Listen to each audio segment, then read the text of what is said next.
voltando a falar desse chefe Gil, né? Quando ele fazia a turnê do acampamento, né, onde moravam esses índios do Guayaqui, ele não informava aos Guayaqui, aos axé, né, nada de novo, mas confirmava sua aptidão em exercer a função em que o investia.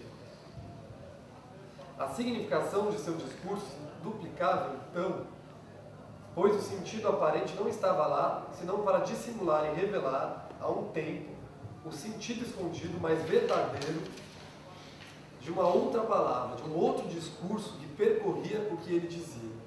Palavra plena, discurso pesado, que, ao manter igual a si o laço do grupo e de seu poder, enunciava de fato isso. Eu, Jivukuji, sou o seu Beruji, o seu chefe. Estou feliz em ser, pois os axé necessitam de um guia, e eu quero ser esse guia. Provei o prazer de dirigi-los, e quero prolongar esse prazer. Continuarei a desfrutá-lo, enquanto vocês me reconhecerem como seu chefe. Vou impor à força esse reconhecimento, entrar em luta com vocês, confundir a lei de meu desejo com a lei do grupo, a fim de que vocês façam o que eu quero? Não, pois essa violência não me serviria de nada. Vocês recusariam essa subversão. Vocês cessariam, no mesmo instante, de ver em mim o seu Beruji. Vocês escolheriam um outro, e minha queda seria tão mais dolorosa que, rejeitado por todos, eu seria condenado à solidão. O reconhecimento que sem cessar devo solicitar de vocês, eu o obterei não do conflito, mas da paz, não da violência, mas da palavra, do discurso. Isso porque eu falo, faço o que vocês querem, pois a lei do grupo é aquela de meu desejo. Vocês desejam saber quem eu sou.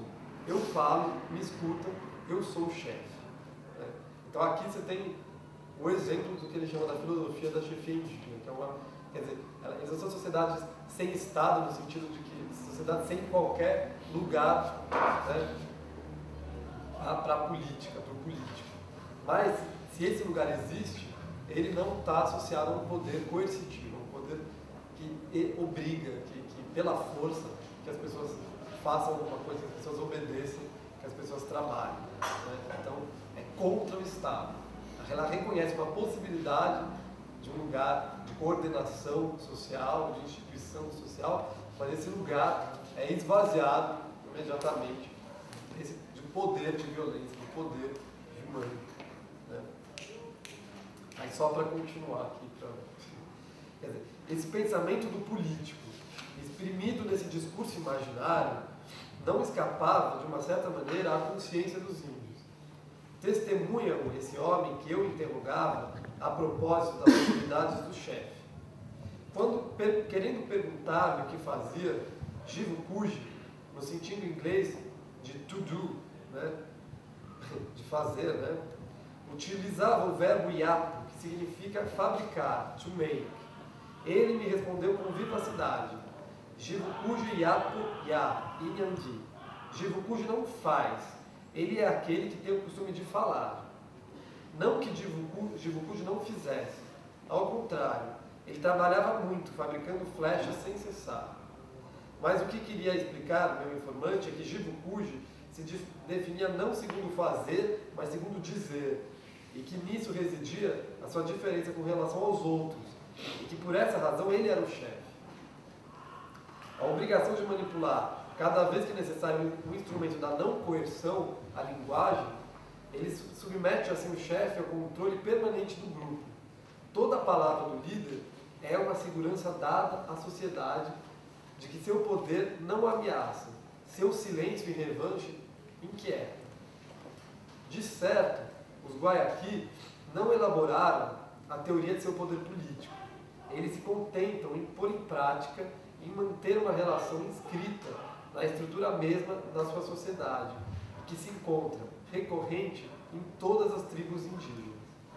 O poder, entre aspas, encarnado pelos chefes, não é aí autoritário, não no sentido de que essas sociedades primitivas teriam ainda grandes progressos a fazer para chegar a se proporcionar uma verdadeira instituição política, quer dizer, semelhante à que se encontra em nossa própria civilização, mas no sentido de que essas sociedades selvagens também, entre aspas, recusam, né, por um ato sociológico e, portanto, inconsciente, deixar seu poder tornar-se coercitivo. Elas recusam que esse poder, que esse chefe que fala, se torne um chefe que manda. Né? Quer dizer, os chefes são impedidos de utilizar sua função para fins pessoais. Eles devem velar para que seus desígnios individuais não ultrapassem jamais os interesses da comunidade. Eles estão a serviço do grupo, são seus instrumentos, submetidos a seu controle permanente. E os líderes não podem transgredir as normas que fundam e subentendem toda a vida social. O poder corrompe, disse, eis um risco que não espreita os índios, menos por rigor ético pessoal do que por uma impossibilidade sociológica. As sociedades indígenas não foram feitas para isso, e como ele vai dizer, morreram disso. Né?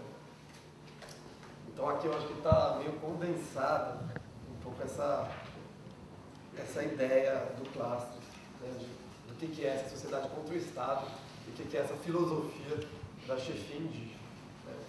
Essa sociedade que recusa a concentração de um poder e a transformação desse lugar da chefia, do político como lugar da fala, para um lugar de mando, um lugar de coerção, um lugar de subordinação. Mas, por hora, eu queria, na verdade, terminar aqui falando sobre essa última asserção dele, né? Quer dizer, as sociedades indígenas não foram feitas para isso, quer dizer, para a subordinação, para o poder político, e morreram disso. Né? Aí, para voltar um pouco para o começo do que eu estava falando agora. Quer dizer, existe um certo pessimismo no Clastres. Né? O Clastres está escrevendo nos anos 60, 70, sobre populações, num contexto muito desalentador, digamos assim. Né? Quer dizer, ele tá falando na iminência do fim dessas sociedades, né? Que estão cada vez mais próximas da nossa sociedade, tendo que responder à nossa sociedade, e ele está dizendo que o encontro entre nós e os outros, entre essas sociedades indígenas e as sociedades com o Estado, né, é o encontro entre duas lógicas, entre dois modos de vida incompatíveis. Né? E esse Estado, esse Estado etnocidário vai, no limite, destruir essas populações indígenas, porque ele vai necessariamente querer fazer com que elas se tornem nós mesmos. Né? Elas são um entrave para o desenvolvimento, e eles vão fazer de tudo, né? Esse Estado, seja paraguaio, brasileiro, né? Vai acabar com essas populações. Né? A lógica do desenvolvimento, quer dizer, todos os anos 60, sobretudo os anos 70, são esses anos de projetos de integração a qualquer custo dos povos indígenas, quer dizer, expansão econômica, né, um modelo desenvolvimentista, né, no Brasil e na América Latina. Quer dizer, o que o Clastres vê diante de si é um cenário aterrorizante de desaparecimento desses povos, né, e eles vão realmente acabar. Né. Então, um pessimismo, né, uma ideia trágica, né, dos índios. Quer dizer, tem até, só para, ao mesmo tempo, um pouco antes do Clastres, né, você tem todos os trabalhos aqui no Brasil do Darcy Ribeiro, né, mostrando que uma ideia muito clara que tem uma noção de transfiguração étnica, né, a ideia de que os índios eles vão deixar aos poucos as suas particularidades para se transformarem em índios genéricos, né, cada vez mais integrados e assimilados na sociedade brasileira.